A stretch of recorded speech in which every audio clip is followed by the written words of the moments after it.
조용한 아침의 나라. 그러나 지난 100년은 소용돌이처럼 우리의 역사를 휘감던 운명 같은 시간이었다.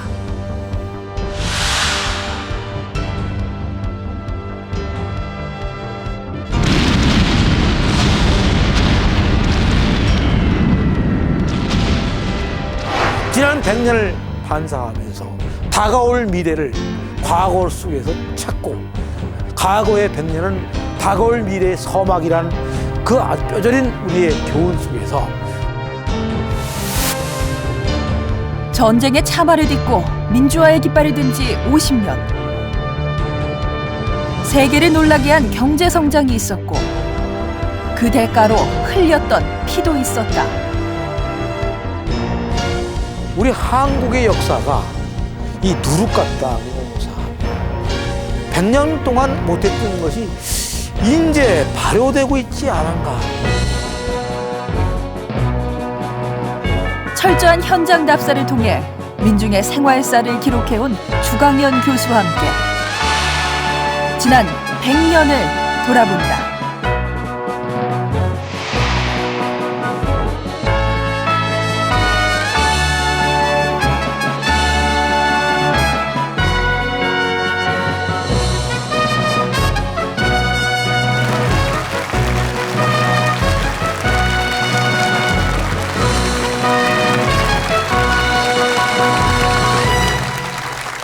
여러분 안녕하십니까? 우리 민족 최대의 명절 설입니다. 네. 이 설을 맞아서요, 저희 역사 스페셜에서는 특집으로 아주 의미 있는 시간을 마련해 보았습니다. 네, 우리 민족이 지내왔던 지난 100년의 시간을 되돌아보면서 예. 무엇을 개선해야 되고 또 무엇을 계승해야 될지 생각해보는 자리를 마련했습니다. 그렇습니다. 올해 2010년은요, 국가적으로도 대단히 의미 있는 해고요. 또 네. 역사적으로도 상기하고 기억해야 할 사건들이 참 많은 해이기도 합니다. 네. 일본에 의해서 강제 합병이 체결된 지 꼭 100년이 되는 해이기도 하고요. 네. 또 한국 전쟁이 발발한 지 60년이 되는 해이기도 하죠. 네, 그뿐만이 아닙니다. 이 4.19 혁명은 50주년을, 또 5.18 민주화 운동은 30주년을 맞았고, 또 새로운 밀레니엄이 시작된 지 꼭 10주년이 되는 해가 바로 올해입니다. 그렇습니다. 네. 지난 100년을 회고하자면 아픈 기억들, 잊고 싶은 기억들, 이런 부정적인 기억들이 나올 수 있겠습니다만, 물론 네. 다른 한 면으로 보면은 경제적으로도 대단한 부흥을 이뤘고요. 네. 또 민주화를 달성한 참 의미 있는 한 세기였다고도 말할 수 있을 겁니다. 네, 그래서 지난 이 일제 한일 강제 병합에서부터 2010년 오늘에 이르기까지 지난 100년의 시간을 꼼꼼히 되짚어볼 한 분을 모셨습니다. 네. 이 제주대 이 석자 교수이시자 역사 민족학자 주강현 선생님 모셨습니다. 큰 박수로 맞아주시기 바랍니다.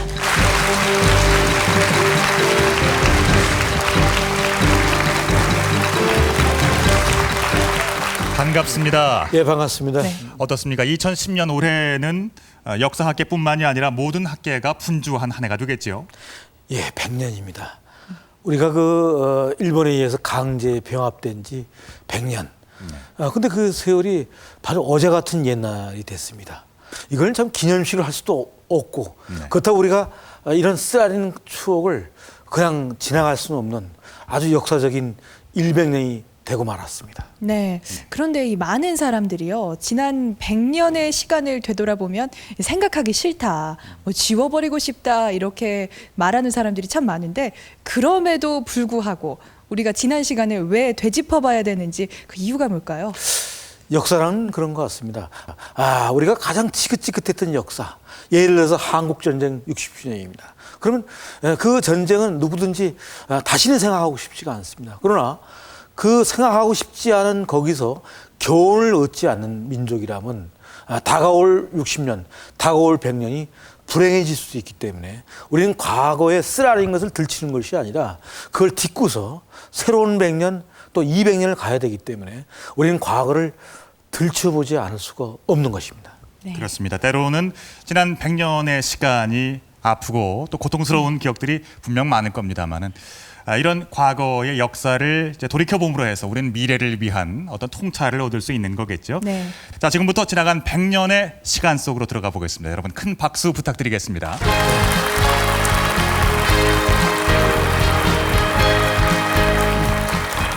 예, 오늘 설날 바로 전날입니다. 아마 이제 고향에 돌아와서 방송을 보신 분도 계시겠고, 또 이제 멀리 외국에 있다가 또 마침 또 설날을 새로 돌아오신 분도 있습니다. 우리 한국 사람들은 설날은 꼭 돌아오는 그런 귀환이라 할까요? 길을 떠났던 새들이 보금자리를 돌아오듯이 이 설날이라는 것은 돌아오는 귀환이라고 하는, 또 오늘 이 설날을 세기 위해서 많은 사람들이 이 교통이 붐비는데도 불구하고 차를 몰고 고향으로 내려온 분도 계실 것 같습니다. 그것은 귀환이란 의미가 있습니다. 마찬가지로 역사도 귀환이 있습니다. 자, 100년, 이걸 우리 해양이라 그럽니다. 돌아오는 역사입니다. 100년 전에 우리 민족들은 설날을 어떻게 혹시 변했냐? 그때도 의병운동이 끝나지 않았습니다. 의병들은 혹시라도 산속에서 떡국은 먹었는가, 풍찬노숙하면서 조국을 생각하면서 밥을커녕 죽도 못 먹으면서 곰들임 속에서 또 많은 사람이 죽어가면서 민족의 독립을 꿈꿨던 우리 역사를 생각하게 됩니다. 저도 이 역사 스페셜을 아주 열심히 보는 하나의 저 역시 팬이고 또 시청자입니다. 근데 그때마다 조금 불만은 있었어요. 왜냐면 제 전공이 아무래도 현대사 쪽이나 또 우리 근대 문화를 다뤄서 그런지 몰라도 아무래도 여기는 가야니 신라니 고구려니 이런 걸 많이 다루더라고요. 물론 고구려 같은 우리가 화려했던 역사들 좋습니다. 또 그것을 생각해 봐야 된다고 생각합니다. 그렇지만 또 어떻게 생각해 보면 우리가 지나치게 과거의 화려한 역사만 생각하고 또 어떻게 보면 쓰라렸던 역사는 좀 애면하는 것이 아닌가. 누구나 마찬가지일 거예요. 저 역시도 과거에 행복했던 것은 좀 자랑스럽게 얘기해도 과거에 좀 아주 고통스러웠던 것은 남에게 좀 창피해서라도 덜 얘기하는 그런 경향성은 개인도 있는 것 같습니다. 저희들도 마찬가지입니다. 나라라는 것도 마찬가지입니다. 우리가 했던 6.25에 헐벗었고 또 일제 제국지에 우리가 제대로 못 먹었고 강제 징용 징병 정신때까지 우리가 심하게 얘기하면 착취당했던 노예 같은 삶을 또다시 얘기하기란 부끄럽기도 하고 또 분노가 나기 때문에 얘기를 안 합니다. 그러나 오늘날은 저는 얘기할 수 있다고 생각합니다. 잘했건 못했건 우리는 식민지 질곡을 벗어나려고 애를 썼고 전쟁의 폐허에서 이만큼 달려왔다고 생각합니다. 과거를 통해서 지나간 치부를 드러내는 것이 아니라 우리가 더 미래 비전을 보기 위해서라도 과거를 얘기하지 않을 수가 없다고 생각합니다. 올해는 호랑이 해입니다. 이 호랑이라고 하는 것은 우리 민족에게는 아주 대단히 큰 의미를 갖습니다. 지금 저기 나와 있는 저 호랑이는 굉장히 귀여운 호랑이입니다. 우리 민족은 이 호랑이를 다루더라도 저렇게 귀엽게 달았습니다. 우리 민족이 갖고 있는 해학적인 또 풍자적인 그런 세계관이 저 호랑이에 박혀 있습니다.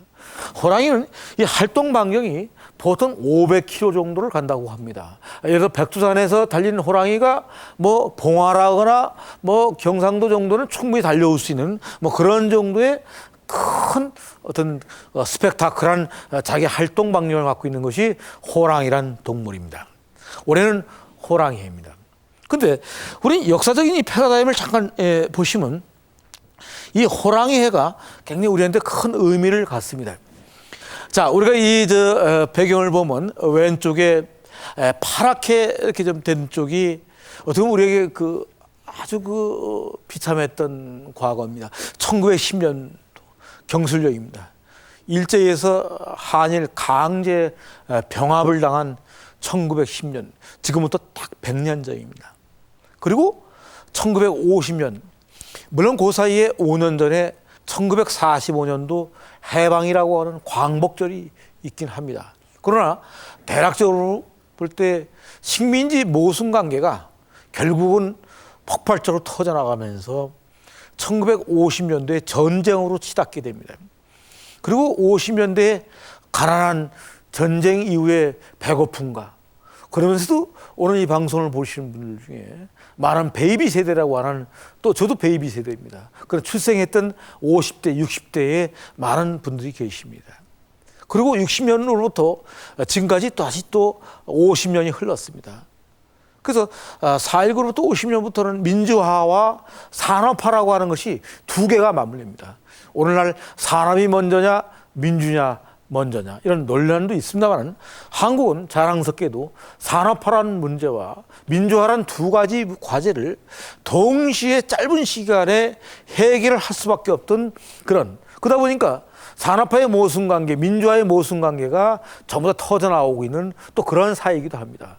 다시 1910년으로부터 1960년까지 50년간의 왼쪽, 또 60년으로부터 2010년도까지 또 50년 오늘의 시점, 그 사이에는 5.18도 있었고 또 불과 어제 같은 10년 전에 우리는 밀레니엄 축제를 하고서 21세기로 진입한 지 10년 돌파했습니다. 자, 언뜻 보기에는 굉장히 먼 100년인데 굉장히 짧은 세월입니다.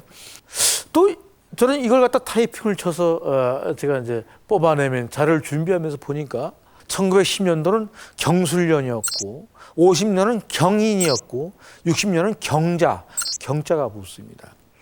1980년도는 경신년이었고 2000년도는 경진년, 2010년도는 경인년입니다. 자, 경자가 쫙 나란히 붙습니다. 이것은 인력으로 할 수 있는 것이 아닙니다. 10년, 50년. 전쟁이 52년도에 터진 것도 아니고 49년도에 터진 것도 아니고 50이고 4.19도 60이고 80이고 2000입니다. 이런 10으로 끝납니다. 그렇다면 우리에게는 훗날 2030년, 2020년, 2050년, 막말로 2100년에는 무슨 큰 사건이 또 일어나지 않을까. 이런 일종의 그 10년 단위의 패러다임이 저렇게 변했다는 걸 보고 아주 깜짝깜짝 놀랍니다. 저렇게 우연의 일치처럼 누가 만든 것처럼 진짜 뭐 부처님이나 하나님이 만든 것처럼 예정조화처럼 경자가 나란히 붙어 있는 거에 의해서 우리는 지난 100년의 역사가 우리 뜻대로 되는 것도 있었지만 우리 뜻대로 되지 않는 어떤 운명적 조화처럼 때로는 우리의 선택과 무관하게 강대국의 선택에 의해서 됐던 지점도 있었고 때로는 우리의 선택의 의지를 뛰어넘어서 우리가 또 성공한 부분도 없지 않아 있었다고 생각합니다. 많은 세월이 흘렀고 이제는 조금만 지나고 나면 이제 전쟁 60년도 곧 70년, 80년 역사의 무대로 퇴장하고 있습니다. 자, 우리의 선택이 이제 필요한 시점입니다.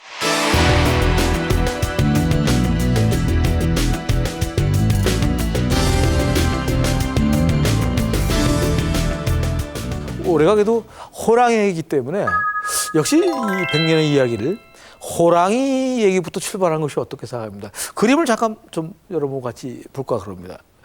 이 그림 좀 이상한 그림이죠. 일본 사람들이 호랑이를 지금 2마리를 잡아가요. 이 그림은 어디냐면 일본에 가고시마라고 있어요. 큐슈에 가보면 저 밑에 이렇게 좀 따뜻한 데에 있어요. 구로슈 해류가 올라오는 데입니다. 그 당시 그 도요토미 히데요시가 전국을 이렇게 소위 그 통일시키고 난 다음에 조선 출병을 결정하죠.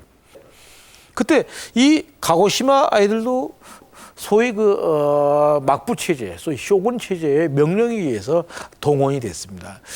얘네들은 오늘날 따면 경상남도 사천, 또 거제도 뭐 이런 정도에서 외성을 쌓아놓고서 성을 지켰던 것 같습니다. 그때 도요토미 히데요시의 명령에 의해서 호랑이 2마리를 잡아가지고 그 가죽을 바쳤습니다. 그러면서 그때 그 호랑이 2마리를 잡은 기념으로 저 그림을 그렸던 것입니다. 일본 사람들은 우리가 상상하는 것 이상의 이 소위 풍신수길 도요토미 히데요시에 대한 깊은 시량을 갖고 있습니다. 저 그 그림표 보면 저 위에 도요토미 히데요시가 있고 요시다 쇼인이라는 인물이 있고 이토 히로부미는 아마 다 아실 겁니다. 왼쪽엔 사이고 다카모리, 오른쪽엔 사카모토 류오마가 있습니다. 자, 이 인물들은 한국의 역사와 또 경술국시와 밀접한 관계를 갖고 있습니다. 쇼인이라는 사람이 거기 이 사람은 독특한 사람이었는데 영국으로 망명을 하려고 그랬어요. 더 이상 막부 체제, 봉건 체제에 일본이 이렇게 살아서는 안 된다고 깨달은 선지자였어요. 우리 입장에서는 아주 나쁜 사람입니다. 그런데 이 사람이 사람을 길러낸 거예요. 많은 이제 지도자를 길러낸 겁니다. 요시다 쇼인의 사상을 이어받은 제자들은 훗날 메이지 유신의 주역이 된다. 특히 초대 조선 통감을 지낸 이토 히로부미는 이때부터 대륙 진출 계획을 세우고 사이고 다카모리 등과 함께 한일 강제 병합을 치밀하게 계획한다. 1870년대 이미 일본은 조선 침략 프로젝트를 가동하고 있었다.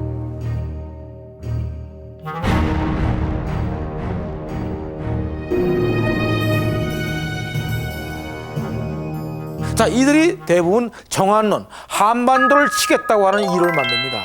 자, 우리가 맥힌 것은, 우리가 식민지를 낸 것은 1910년이지만 이미 벌써 1800년대 후반부터 이들은 한반도를 침략하겠다는 정한론의 깃발 아래 일본 메이지 근대화를 통해서 근대의 총력을 가지고 일본 내부의 자본주의화와 부국 강병과 식산 흥업을 통해서 일본을 살찌게 하고 잘 살게 하는 데서 끝나는 것이 아니라 자기들이 배운 그 신과 총칼의 논리를 제국주의 논리로 둔갑시켜서 청일전쟁을 일으켰고 결국은 러일전쟁 이후에 한국을 통감부를 만들고 경술국치까지 오게끔 해서 오늘 이 자리에 100주년을 만들게 만든 장본인의 이 모든 문제가 사이고 다카모리나 이토 히로부미나 이들에 의해서 이루어졌다고 하는 것을 우리 다시 한번 강조하지 않을 수밖에 없습니다.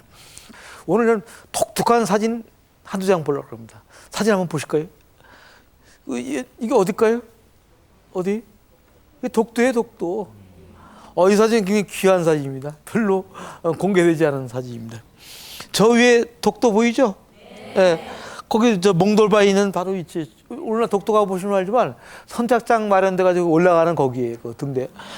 근데 이게 동도 입구인데 그 자갈바지 위에 일본 사람들이 쫙 서 있잖아요. 근데 오른쪽에 하나, 둘, 셋, 4명 여자들 있죠? 네. 저 한국 여자 아니에요? 네. 치마적으로 입었죠? 네. 근데 저 어디 사람입니까? 지방이 어딜까요? 제주요. 제주도예요. 가로수 짓고 있어요. 우리 해녀들을 끌고 가가지고 이제 노동을 시킨 거야. 뭐 조금 먹여주고 시켰겠지 뭐. 많이 줬겠어요. 그래가지고 저 해녀들고 기념사진 한 방 찍은 거예요, 저거. 아주 독특한 사진이에요, 그죠? 저거 한 장으로 끝나버립니다. 일본이 지금도 독도 뭐 자기들 거라 그러는데, 1905년도에 시마나경에 자기들 만들었어요. 자기들 지역으로. 그래놓고 지금도 아주 아이들 표현대로 아주 그 도덕적인 표현을 쓴다면 박박 우겨댄다 그러죠. 지금도 아주 우겨대고 있습니다. 그런데 이 사진을 보면 자기를 따인 것처럼 저렇게 휘젓고 다니면서 우리 제주 해녀까지. 난 근데 저 해녀 사진들을 볼 때마다 울밑에선 봉숭아라고 하는 그 노래처럼 저 여자들이, 해녀들이 이렇게 옆에 서 있는 걸 볼 때 상당히 저 사진은 국경 문제를 드러내면서도 살아있던 우리의 그 아픈 과거의 한 페이지를 보는 것 같습니다. 우린 또 한 장 사진을 더 한번 봤으면 좋겠습니다. 식민지란 무엇인가? 자, 보세요. 조선 박람회, 그리고 경성 구경복궁. 뭔지 아세요? 옛날 왕이 기거해서 일반 사람들은 함부로 들어갈 수 없던 신비스러운 그러한 궁전을 사실 이렇게 만들어버린 겁니다. 창경원은 뭐로 바꿨죠? 창경궁. 이것은 창경원으로 바꿨죠.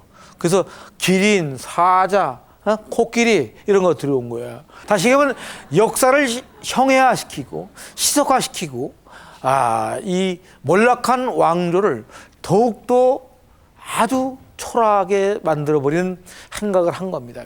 그래서 이 박람회가 중요한 것이 아니라 경복궁을 일종의 놀이터로 만들어버린 겁니다. 그리고 거기다 조선 총독부 건물을 세워버린 겁니다. 자, 우리 역사를 훼손하고 우리의 문화를 모독하고 우리가 갖고 있던 역사적인 맥락을 깔보고 하대하고 차별하고 멸시한 그러한 흔적이 그러면서 동시에 일본에 의해서 저렇게 새로운 선진 문물이 시작됐고 엑스포를 통해서 식민지 조선이 더 잘 살게 됐다는 것을 강조하기 위해서 저런 박람회를 개최했던 겁니다.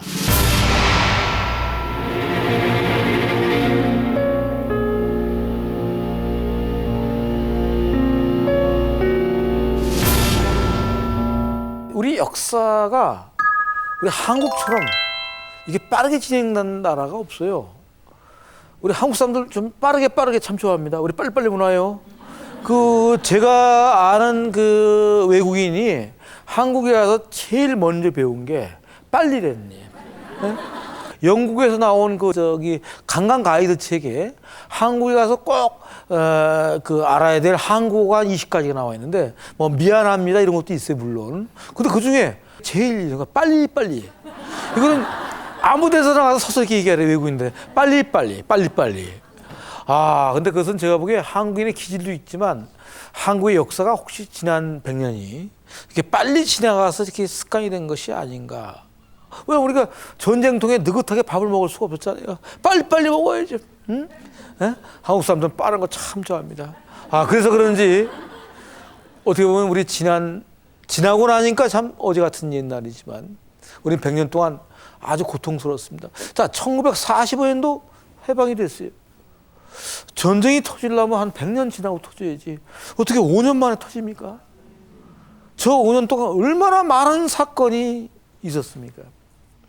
100년의 모든 비극적인 모순관계가 45년부터 50년 그 5년 사이에 터져나와 버렸어요. 그죠? 정말 대한민국에 나올 수 있는 모든 사상은 다 나와 버렸어요. 그리고 끝내 양쪽이 결국은 누가 잘했건 못했건 간에 전쟁이 터지고 말았습니다. 자, 이 전쟁은 끝난 전쟁이 아니고 지금까지 분단의 상처로 지금까지 남아 있습니다. 근데도 또 보세요. 그러면 저렇게 50년 전쟁 끝나면 지금까지 가난하게 살아야 돼요. 아주 심하게 하면 진짜 밥도 못 먹어야 돼요. 근데 또 훌쩍 떠서 10년 만에 4.19 저 민주화가 시작되는 겁니다. 그렇지만 또 4.19라는 것은 그 당시 아시아 민족 해방 운동이라고 하는 측면에서도 굉장히 보편성을 갖고 있는 운동이었고 굉장히 중요한 의미를 갖고 있었어요. 그렇지만 또 1년 뒤에 5.16 군사혁명이 일어나고 또 그로 인해 가지고 수많은 또 역사가 퇴행되면서 또 산업화를 또 정치해요. 이 양민주화 산업화의 이 쌍두마차 이것이 불과 60년도에 61년도 그 10년, 70년대, 80년도 오늘날까지 왔습니다. 외국 사람들은 10년 만에 자기 고향 가버리면 뭐 간판이 바뀌었다거나 이런 거 가지고 좀 고민을 한다 그럽니다. 우리는요 10년 만에 가면 집이 없어져 있어요. 우리는 그렇습니다. 우리 아주 확실합니다. 우리는 그만큼 우리는 굉장히 격변의 사회. 아마 여기 이 방송을 보시는 분들 중에서도 자기 고향집이 잘 이렇게 있는 집도 있지만 고향집이 아파트로 변했다거나 자기 고향집이 뭐 도로로 변했다거나 또 심지어는 고향집이 호수로 변했다거나 스몰지구죠. 제 고향도 서울 근교였는데 요새 가보면 전 단독 조그만 집에 살았는데 지금 어렸을 때 그 상추도 키우고 했던 거기 가보면 아파트형이 돼가지고 저희가 살던 집은 아파트 공원이 돼 있습니다. 이 전쟁은 우리에게 단순하게 남과 북의 전쟁만이 아니었습니다. 전 세계에 흩어져 있는 우리 한민족 전체가 분단되는 거였습니다. 오늘날은 쉽게 이제 우리 중국 동포도 만나고 우리나라에 그 고깃집 가보면 되게 우리 그 연변 아주머니들이 많이 와 있습니다. 그러나 20년 전 이때만 해도 중공이라고 적성국가였기 때문에 러시아라거나 이쪽은 들어올 수가 없었습니다. 우리 한민족은 엄청난 디아스포라 이사를 해야 됐습니다. 지금 이 사진은 제가 직접 3년 전에 마이크로네시아에 가서 찍은 겁니다. 한국에 많은 사람들이 징용을 끌려간답니다. 아주 아름다운 바닷가에 전쟁에 썼던 탱크, 바퀴, 전차, 군함이 이 전쟁이 끝나고 그대로 지금까지 남아 있습니다. 자, 한민족은 이렇게 살아왔습니다. 자, 많은 사람들이 연해주로 끌려갔습니다. 연해주 가기도 했고, 스탈린에 의해서 우즈베키스탄, 타지키스탄, 중앙아시아로 또 끌려갔습니다. 또 애니깽이라고 해가지고 여러 말다시 멕시코로, 또 파인애플 농장으로, 하와이로, 바나나 농장으로 끌려갔습니다. 그 외에도 우리는 제1동포들이 엄청나게 남아 있습니다. 또 제1동포들의 그 일부는 북송교파라고 해가지고 니가타 해양에서 이북으로 또 넘어갔습니다. 보세요. 중앙아시아로, 중국으로, 또 하와이로, 멕시코로. 어떻게 보면 한국인들이 안 나가 있는 땅은 거의 없다고 봐야 됩니다. 제가 마이크로네시아의 큰 섬을 가봤는데 나중에 배를 타고 왔더니 진짜 거기서도 오지에 오지 중에 근데 자랑스러운 한국인이 추장 딸과 결혼해가지고 거기서 굉장히 힘이 있어요. 물론 주민은 50명밖에 안 됩니다. 상당한 파워가 있었습니다. 그래서 제가 답설할 때 많은 도움을 받았습니다. 우리 이 수많은 엑소도스들, 이런 것들이 어찌 보면 한때는 굉장히 민족적 비극이었고 분단의 상처였고 식민의 상처였습니다. 아까 우리는 4.19 이후에 또 5.16 이후에 수많은 민주화와 산업화와 또 모순관계 속에 경제 건설을 이뤘다고 얘기를 했습니다. 자, 70년대 우리는 새마을운동이 시작됩니다. 그때 꼭 나온 노래가 초가집도 없애고 이렇게 꼭 나오는 게 그런 노래가 나옵니다. 지금 이 사진은 바닷가 같아요. 이 강원도 어디 바닷가 같습니다. 뒤에 초가집이 있습니다. 지금 막 스트레이트로 바꾸고 있어요. 저는 스트레이트 살면 안 돼요. 암에 걸립니다. 저 성면, 상당히 심각한 거예요. 절대 살면 안 됩니다. 근데 스트레이트 하면 또 여러분들 추억하세요? 등산 갔을 때 반드시 삼겹살 들고 갑니다. 그리고 저 슬레이트 쪼가리, 슬레이트 저 깨진 거 올려놓고 바나나를 올려놓고 슬레이트에다가 고기 구워 먹었던 거. 그럼 그 기름기가 슬레이트 골 틈바구니로 잘 흘러나갑니다. 아주 최고입니다. 지금 생각하니까요, 성면판에다가 고기 구워 먹었어요. 우리 그렇게 살았어요. 그렇다고 우리를 바보라고 얘기할 수도 없고, 우리가 멍청하다고만 얘기할 수도 없고, 또 그렇다고 해서 우리를 또 잘했다고 할 수도 없고, 이 참 모순관계 어떡합니까? 이 산업화, 빛과 그림자를 함께 갖고 갔다는 거예요. 빛과 그림자. 빨리 하다 보니까 별일 다 터진 거예요. 별일 다 터진 거예요. 생각해 보세요. 장발도 잘랐어요, 머리. 저도 대학 시절에 끌려가서 그 머리를 자르려면 이렇게 조금 자르면 좋은데 그 가운데 길을 내요. 고속도로가 그때 유행했어요. 그 당시 마침 고속도로가 뚫렸거든요. 그 청년들마다 고속도로가 뚫렸어요. 남이야 머리를 기르든 말든지. 예? 사실 머리를 많이 기르는 문제가 좀 있긴 있어요. 이도 생길 수 있고 또 이게 비듬이 떨어지거든요. 근데 저 개인적으로는 머리를 기르든 말든 건 개인의 선택에 속한다고 생각합니다. 근데 그 당시에는 국가가 그걸 통제했어요. 사실 동원 체제의 습성이 남았다는 거죠. 우리는 늘 이렇게 동원돼야 됐다고 생각합니다. 우리 어렸을 때는 외국의 대통령은 반드시 깃발 두고 나가서 열심히 흔들었습니다. 뭔지 모르지만 흔들어야 되는 겁니다. 그런 겁니다. 소래포구를 기억하세요? 아마 서울 사람들은 기억할 겁니다. 경기도 사람들.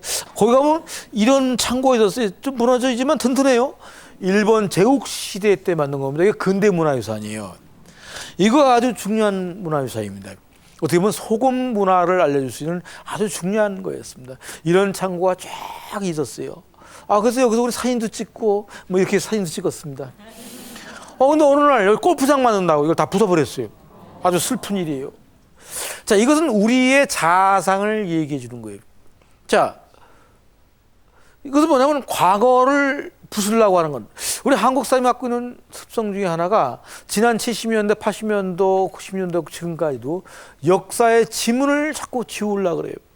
그래서 우리는 지난 70년대, 60년대 또 80년대까지 전쟁의 참화로부터 우리는 산업화와 민주화까지 저 낡은 건물을 부수지 않을 수 있는 저 힘의 논리, 우리의 저력이 과연 필요하지 않을까. 이걸 생각함으로써 우리는 우리가 갖고 있던 한계까지도 우리의 저력으로 만들어냄으로써 우리는 지난 70년대, 60년대 있던 빛과 그림자를 뛰어넘어서 우리는 다시 또 돌아온다고 하는 겁니다.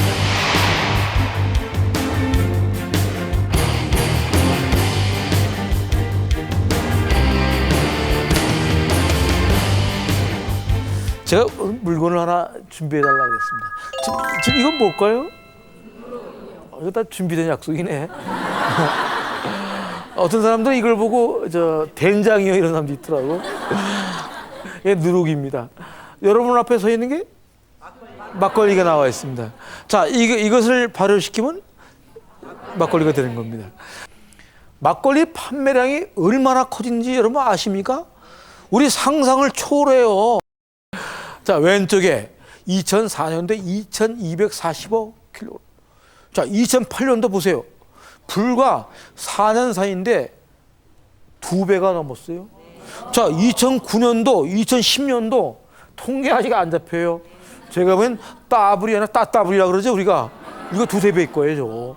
아, 대단한 겁니다. 자, 보세요. 왼쪽이 막걸리인데 2009년도 1월부터 10월까지 기준이에요. 전년도니까 2008년도와 비교를 했다는 얘기예요. 그래서 전년도 좀 12월 연말 우리가 먹었던 막걸리는 계산 안 된 거예요. 오늘 드실 또 막걸리 계산 안 된 겁니다. 계산해 보니까 왼쪽이 37.8%고 맥주가 슬프게도 0.2%네요. 소주는 좀 내려갔어요. 경기가 조금 안 좋긴 안 좋았어요. 야, 위스키 이거 팍 다운됐습니다. 포도주 다운됐어요. 법부자 다운됐고. 자, 설명 안 하겠습니다. 야, 2009년도 진짜 막걸리 많이 마셨네요. 오늘 이 방송 보는 사람분들 막걸리 혹시 지금 이거 보시면서 또 막걸리 드시고 계신 거 아니세요? 그랬을 것 같습니다. 예. 나는 이걸 볼 때마다 무슨 생각이 드냐면 우리 한국의 역사가 이 누룩 같다고 생각합니다. 앞에 많은 비극을 얘기했어요. 그런데 이제 발효가 되는 것 같아요. 오늘 전 역사가 발효한다고 생각합니다. 한민족 어떻게 보면 대단히 자랑스럽다고 난 생각합니다. 어떻게 보면 이런 100년 동안 못했던 것이 이제 발효되고 있지 않은가. 이제부터 새로 발효되고 있지 않나. 그다음 막걸리를 이제 요새 많이 마시게 된 것을 과거에는 깔보고 어찌 보면 무시했던 막걸리가 조금 재대접받고 재품격을 받는 것은 우리 민족이 조금 민족적 품격을 조금 인제 찾았구나. 아, 근데 슬프게도 저거 아는데 100년 걸렸네요. 이야, 참 천천히 왔네요. 천천히 왔습니다. 자, 우리는 이런 100년 동안의 뜸, 우리가 가졌던 이것이 새롭게 발효하고 있습니다. 연암 박지원 선생이 지금부터 200년 전에 얘기했던 벚꽃 창신이라고 하는 이 얘기를 우리는 잊어서는 안 된다고 생각합니다. 벚꽃의 지변, 옛꽃을 본받으면서도 변화할 줄 알고 또 창신이 능전, 새 것을 만들어 법도에 그르치지 아니한다. 연암박지원이 연안집에서 이 얘기를 했습니다. 굉장히 중요한 이걸 추격한다면 벚꽃 창신. 창신이 돼 벚꽃고 벚꽃이 돼 창신. 그러면 양자의 변증법적 관계죠. 양자의 탁월한 차원의 통일이죠. 대단히 중요한 하도록 생각합니다. 옛 것을 본받는다는 것은 복고적인 것을 거둬가는 것이 아닙니다. 시대가 변하면 변하는 겁니다. 지금 아나운서는 지금의 아나운서 스타일로 얘기를 하는 겁니다. 근데 50년대 부분이요, 약간 이북식이었어요. 지금부터 누굴 모시겠습니다 이렇게 했습니다. 지금은 다 웃어요. 그거 보고 그걸 이북 애들 잘 수가 있나 심파라 그래요. 근데 우리도 그렇게 했어요. 그거 생각해 보세요. 아, 시대가 변하는, 모든 문화가, 방송도 변하고 문학도 변하고 옷도 변하고 말도 변하고 민속도 변하고 술도 변하고 모든 문화가 변화 발전합니다. 자, 민속도 변화 발전하는 겁니다. 그렇기 때문에 우리는 복고하고 창신해야만 된다고 생각합니다. 자, 우리는 그 원리를 한번, 한국적 문화의 원리를 저는 개인적으로 신바람 전통이라고 개인적으로 생각하고 있습니다. 한국 문화의 핵심은 사실 신바람이에요. 신명이라 그러죠. 신명. 신명이 한국 문화의 핵심입니다. 신바람. 한국 사람들은 바람으로 일합니다. 신바람으로. 저는 거리꽃, 뒤풀이, 살풀이 이 세 가지로 다 얘기할 수 있습니다. 탈춤을 얘기할 때 한국 사람들은 탈춤의 판에서만 이렇게 둥그렇게 얘기하는 탈춤을 얘기하시는데 사실은 거리꽃이 있어요. 탈춤을 가기 위해서 쭉 앞에 연설이 길어요. 따라간다고 이렇게 우리 공마단이 저 서커스를 하게 되면 피를 불면서 따라가듯이 저 거리꽃이 굉장히 중요한 거예요. 풍물패처럼 굉장히 스피디합니다. 또 굉장히 저기에 뭐 한국 사람이 갖고 있는 뭐가 힘이 있어요. 아 근데 저게 잘 안 되면 용두사미가 돼요. 아마 여러분 내일이 설날인데 연초에 그으면 나는 어디 꼭 붙을 거야 하고 띠두르죠. 하면 된다 하고 써붙이잖아요. 그리고 이제 3일 지나면 떨어져요. 그거. 이게 상당히 힘든 겁니다. 그래서 거리꽃이 갖고 있는 아주 강력한 신바람 전통이 있음에도 불구하고 왼쪽으로 갈 때 스피드 할 때는 좋지만 또 잘못되면 용두사미가 됩니다. 우리는 왼쪽과 오른쪽을 다 같이 봐야 됩니다.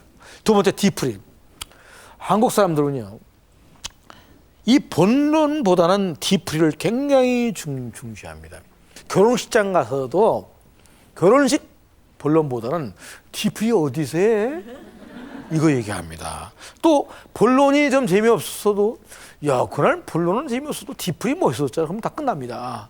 한국 사람들은 뒤풀이를 강조하는 문화입니다. 그래서 뒤풀에서 굉장히 에너지가 싹트고 기분 좋으면 3차를 마다하고 기분 좋은 노라방까지 가야만 되는 거고 그렇죠? 폭탄까지 먹고 전 민족이 자결하듯이 폭탄을 터뜨립니다. 아주 상당히 무슨 폭탄인지 아시겠죠? 그만 얘기하겠습니다. 물론 이제 안 드신 분도 계시지만 꽤 많은 사람들이 드시고 계시고 있습니다. 현실입니다. 자, 근데 저 역동성이 때로는 단절될 때는 또 급격히 좌절하는 또 이런 문제가 나타나고 있습니다. 이 양쪽을 같이 보자는 얘기죠. 저는. 살풀이.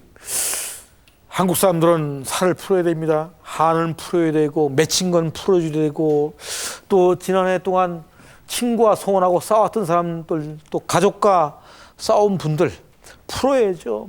설날 통해서 새 출발 하셔야 되지 않겠습니까? 그럼 살 푼다 그러죠. 야, 살 좀 풀자. 뭔가 우리 살풀이 해야 된다. 액막이 해야 된다. 홍수막이 해야 된다. 얘기하죠. 저 살풀이는 심오라 갑니다. 살 푸는 과정. 우리 샤마니틱한 거죠. 다이내믹 코리아예요. 자, 대단하죠. 한국 사람들. 우리 저 월드컵 때 엄청나게 쏟아져 나오잖아요. 전부 빨개요. 한때는 빨갱이 안 된다. 전체가 다 빨갛게 입고 나와요. 하얀색 넥타이 절대 안 돼요. 아까 우리 아나운서 빨간 넥타이였지. 옛날 잡혀갑니다. 옛날엔 잡혀갑니다. 옛날에는. 지금은 아무런 문제 없어요. 월드컵 때 전부 다 저도 빨간 옷을 입고 나갔습니다. 자, 이렇게 다이나믹 코리아를 보여줍니다. 뭔가 월드컵의 큰 축제에 신바람 축제를 합니다. 근데 저게 또 잘못되면요. 편향된 마녀 재판을 하게 됩니다. 굉장히 무서운 거예요. 한국 사람이 갖고 있는 굉장히 부정해도 샤만틱한 에너지가 있어요. 한국 사람들이 굉장히 중요한 거예요. 한국 사람이 갖고 있는 샤만틱한 힘들, 때로는 긍정적으로, 때로는 부정적으로. 우리는 지난 역사에서 부정적인 것도 많이 봐왔어요. 그러나 때로는 저것이 스피드하고 에너지틱하고 다이내믹한 코리아를 만들어낸 겁니다.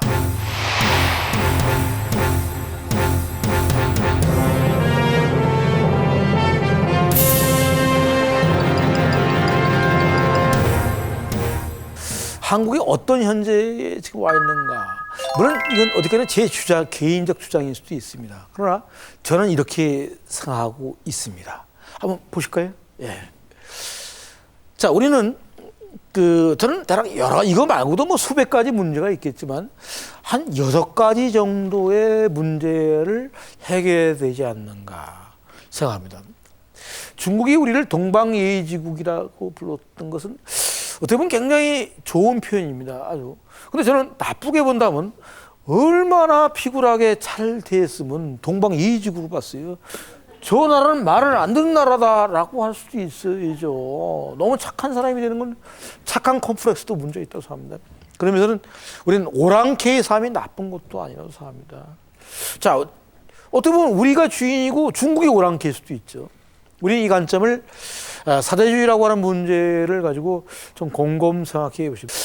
두 번째는 세계화라고 하는 것이 저는 혹시 이런 지점이 있어요. 세계화는 좋은데 그 세계를 자꾸 부르짖는 거는 단소, 짧고 작은 컴플렉스도 있습니다. 한국 사람들은 뭐 불상을 만들어 세계 최대 불상, 세계 최대계, 세계 최고, 세계 최고 굉장합니다.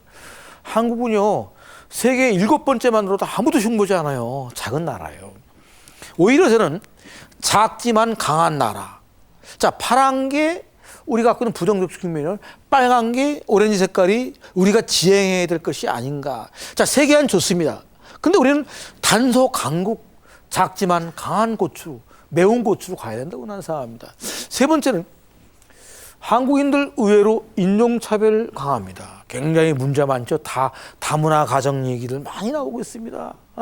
그래서 외국인 노동자들 이 설날 넘어갔을 때 우리끼리만 얘기하면 안 되죠. 여기 와서 어떻게 보면 이상 가족 돼가지고 돌아와서 여기서 프레스 가공 공장에서 일하는 노동자들, 또 청소하는 연변에서 오신 우리 아주머니들 다 같은 세계인들입니다. 자, 세계인은 우리의 가족들입니다. 아시아의 친구고 우리의 이웃입니다. 자, 인종차별은 혹시나 우리가 문명과 야만을 이렇게 상대적으로 보고 우리가 문화 다양성을 추구하지 않은 것이 아닌가 하는 반성을 해야 된다고 생각합니다. 자, 우리가 나갈 바는 당연히 문화 다양성입니다. 바로 문명과 야만이 사회 진화로 인한 지난 제국주의 역사였습니다. 일본의 역사가 그런 거였고, 자, 우리는 오른쪽 문화 다양성, 다문화의 길로 가야만 됩니다. 자, 네 번째는 한국 사람들 아까 스피디하고 에너지틱하다 그랬어요. 자, 속도 컴플렉스에 젖어 있습니다. 자, 이것은 전극전을 되게 좋아요. 하면 된다. 뭐 일주일에 끝나겠다. 1년에 끝나겠다. 자, 이것이 굉장히 강한 것도 있지만 때로는 진치전도 필요합니다. 천천히 100년을 기다린가.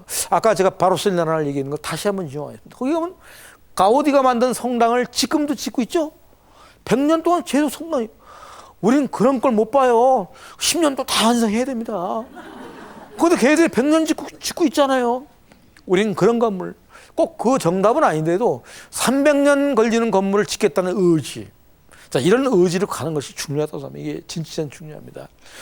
또 다섯 번째는 한국 사람들이 굉장히 외형을 좋아해요. 뭐 빨리 뭐 하다 보니까. 근데 나는 오히려 하드웨어보다는 소프트웨어로 가야 됩니다. 한국인들의 IT 산업이 굉장히 성공했잖아요. 한국 손재주도 있고 감각이 있습니다. 게임도 잘합니다. 우리가 갖고 있는 이 경박단소예요. 우리가 소프트웨어적인 민족일 수도 있어요. 오히려 이 작은 국토에서는 하드웨어보다 소프트웨어로 난 갈 수 있다고 생각합니다. 또 한국 사람들이 지나치게 돈을 좋아해요. 돈은 필요합니다. 중국 사람도 돈 좋아합니다. 저도 돈 좋아해요. 돈 싫어하는 사람 없어요.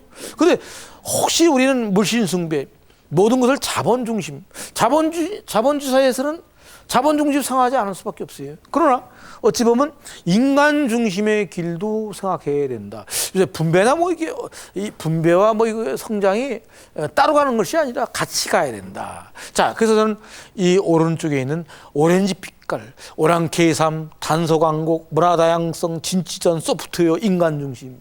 자, 이 길로 간다면 한국이 좀 성공하지 않을까 이런 생각도 좀 해보게 됩니다.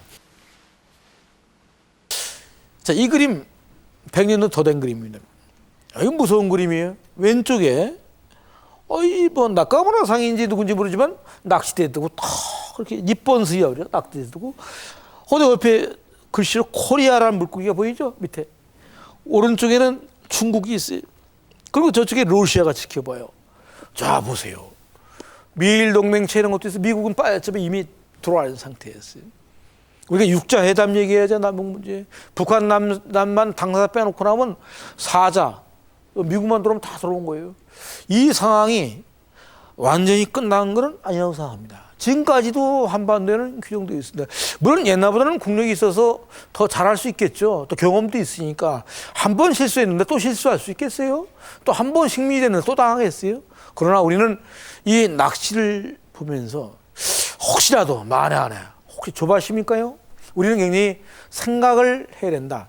경술 100년이 줬던 그 경험은 이러한 커리케처보다 이게 르몽디시에 실렸던 거예요. 프랑스에. 이게 이 슬픈 이 글을 보면서 우리는 깊은 반성을 해야 된다고 생각합니다. 자, 2010년은 이 방송 초두에서 저는 이제 그 흘러온 100년을 얘기했어요. 자, 요새 그 뜨고 있는 소녀시대의 그 윤하가 30년 뒤에는 어떻게 됐을까요? 몇 살일까요? 야, 50 됐어요? 야, 할머니 되겠네, 이제. 할머니 아닙니다, 50은. 할머니 청춘입니다. 아직 청춘이에요. 또 50년 뒤에. 자, 50년 뒤에 저는 100살이 넘어서 이 세상을 떠났을 것 같습니다. 자, 2010년. 똑같이 경자 돌림이네. 경인년. 오늘 현재야. 2030년. 경술령입니다. 여러분이 몇 살입니까? 연대 계신 분. 또 이 프로를 보시고 계신 분들. 30년 뒤에, 자기 30년도, 10년 뒤, 40년 뒤. 나이 계산 빨리 해보세요. 또 2050년 경호년. 자기가 몇 살 돼 있을 것인가. 아마 이 프로를 보는 20대 청년이라면 별게 아니에요. 70밖에 안 됐어요. 자, 50년 동안, 우리는 지난 50년 동안 엄청난 변화를 해왔잖아요. 근데 50년 뒤에는 또 얼마나 큰 변화가 있겠습니까? 굉장히 역사는 감고개운이라는 한문이 있습니다. 옛날을 통해서 큰 교훈을 배운 것을 옛날의 수고로 감고개운이라고 그랬습니다. 우리는 감고개운의 교훈을 반드시 100년에서 배워야 된다고 생각합니다. 자, 오늘 저는 빛과 그림자를 계속 얘기해 왔습니다. 그중에는 긍정적이고 포지티브한 것도 있었고 굉장히 네거티브하고 암울한 것도 있습니다. 또 한국 사회가 미래에 가고 먹고 살만하고 힘차게 나가고 전쟁의 폐허, 식민지의 폐허에서 이렇게 정도 살고 있는 거 감사드립니다.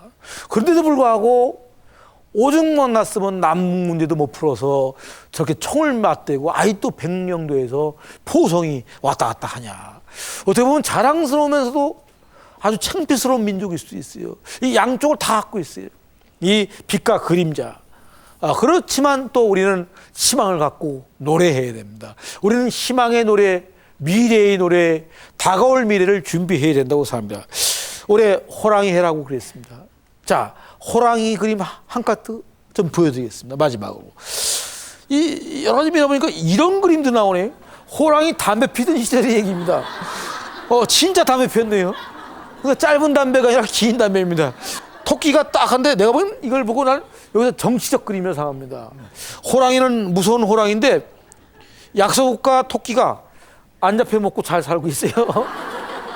그렇죠? 호랑이 담배 피던 얘기. 난 담배대를 자기가 들고 다니는 줄 알았더니 토끼가 대신 들고 있더라고. 이 그림은 상당히 의미가 있어요. 근데 이걸 나쁘게만 생각하지 마세요. 그 토끼가 그냥 담배대 하나 들고 있다고 생각하지 마시고 호랑이도 토끼 정도는 잡아먹지 않는 거예요. 또 토끼도 호랑이를 겁을 안 내는 거야. 우리 호랑이 담배 피던 얘기 있죠?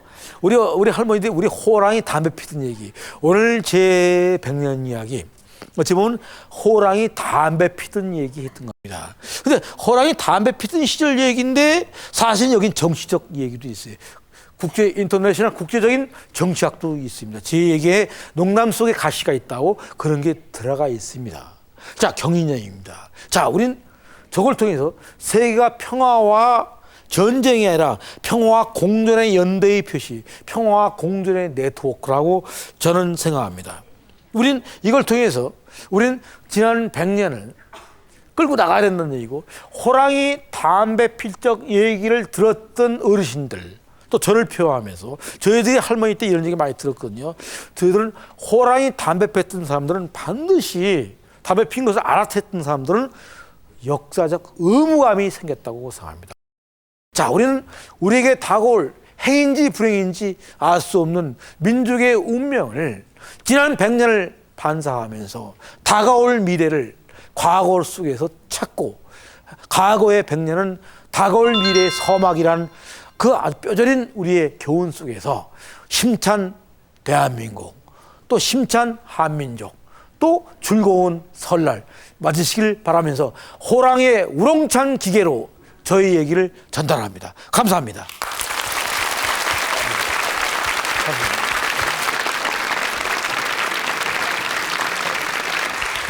우리 역사의 과정은 발효의 그것과 닮아 있다. 네. 그리고 지난 100년간의 세월 속에서 미래를 조망한다는 말씀 참 기억에 남을 것 같습니다. 네, 뭐 저도 끝나고 막걸리 한 잔 먹어봐야 될 것 같다는 생각이 들었어요. 그래요? 발효의 힘으로 좀 성숙해지자 그런 생각이 들었습니다. 저도 네. 한 잔 했으면 좋겠습니다. 네. 그래요. 오늘 함께 하시면서요. 네. 또 우리 강의 내용 중에서 궁금한 점 있으신 분들 또 질문하시죠. 예. 예, 국문학을 전공하고 있는 학생입니다. 그 과거를 통해서 미래를 볼 수 있다고 말씀하셨는데요. 요즘은 IT와 과학의 발달로 인해서 지구촌화가 되게 가속되고 있습니다. 그 중에서도 특히 어려서부터 인터넷을 접한 그 젊은 세대의 경우에는 국경이라는 개념 자체가 좀 모호해질 수도 있다고 생각하는데요. 한쪽에서는 국제 시민으로 간다고 생각해서 긍정적으로 바라보고 있고, 또 일각에서는 민족의 정체성을 우려하고 있는데요. 과거 100년의 역사를 돌아봤을 때 선생님께서는 이러한 상황에서 우리가 견지해야 할 태도가 무엇이라고 생각하십니까? 결국 이제 그 세계와 그 민족 정체성을 에스닉이라고, 인류학 용어에서 에스닉이라고 그럽니다. 에스닉과 그 세계화는 양면성을 갖고 있기 때문에 충돌되는 경우도 있지만 또 동시에 그것이 어울립니다. 예를 들어서 사물놀이라고 하는 그 신명나는 풍물놀이는 한국 사람만 신나는 거 아니라 전 세계 사람도 좋아합니다. 충분히 세계화될 수 있습니다. 그래서 저는 오히려 그 세계화와 민족적 정체성을 상호 대립적으로 보기보다는 서로 융합적이고 서로 시너지 효과를 일으키는 거로 봐야 되는 것이 정답이지, 양쪽을 대립적으로 봐서는 곤란하다. 더군다나 세계화라고 하는 것은 세계가 되면 될수록 그 에스닉적인 것이 더 강화될 수 있다고 보기 때문에 민족적 문화도 더 잘 나갈 수 있다고 생각합니다. 안녕하십니까. 우리 역사 보라기심이 있는데 사무국장으로 현재 근무하고 있습니다. 선생님 오늘 강의 너무 잘 들었고요. 우리나라 역사를 보면은 뭐 왜곡된 부분도 많고 잃어버린 부분도 많다고 돼 있는데, 정작 사회 여기저기에서는 우리나라 역사를 되찾아야 되겠다, 알아야 되겠다라는 자성의 목소리가 많이 나오고 있는 걸로 알고 있습니다. 그러나 정작 보면은 역사를 알아야 되겠다라고 하는 관심도가, 국민적인 관심도가 좀 낮은 것 같습니다. 어떻게 하면 그 관심도를 좀 끌어올릴 수 있는지 선생님이 그 알고 계시는 한도 내에서 그 답변을 좀 해주시면 감사하겠습니다. 그런 질문을 받을 때마다 저희들은 저희 같은 지식인들 스스로, 뭐 저를 포함해서 우리부터 반성을 해야 된다고 생각합니다. 저는 그렇습니다. 학자들이 굉장히 좋은 걸 또 굉장히 깊고 그런 걸도 써야 되지만 때로는 이렇게 방송으로 나오고 해서 더 대중화도 시키고 더 편하고 쉬운 용어로 역사 대중교육 또 문화 대중교육을 저는 시켜야 된다고 생각합니다. 아까 일본을 굉장히 많이 비판적으로 또 제가 얘기했습니다만, 일본한테 우리가 굉장히 존경스러우면서도 또 무서운 것은 굉장히 교육을 시킵니다. 예를 들어서 독도 문제만 해도 우리는 굉장히 흥분도 잘하고 뭐 이렇게 침범하는 거야 하고 우리 데모도 잘합니다. 근데 일본의 시마라의 해변을 가보니까 아주 체계 있게 자기들 다케시마 교육반을 만들어서 체계 교육을 시켰습니다. 그래서 우리는 오히려 대중화를 시켜야 되지 않나. 그러면서는 저를 포함해서 특히 한국사의 리더라고 하는 지식인들이 많은 반성을 해야 된다고 생각하고, 또 국가도 이런 역사 교육의 대중화에 대해서 많은 신경을 좀 써야 된다고 생각합니다. 네. 또 다른 질문 있으십니까? 저는 프랑스어 문학을 전공하고 있는 학생인데요. 프랑스는 시민혁명을 통해서 300년이라는 시간을 걸쳐서 지금의 모습을 유지하고 있잖아요. 그런데 우리나라는 다른 나라에 비해서 그러니까 수백 년이 걸린 것을 50-60년 안에 이루어서 세계가 많이 놀랐다고 하는데, 거꾸로 부작용도 많을 것 같아요. 지금 뭐 요즘에 특히나 분배냐 성장이냐 혹은 좌파나 우파니 이런 문제들이 많은 것 같은데, 이런 것에 대해서 어떻게 생각하시는지 궁금합니다.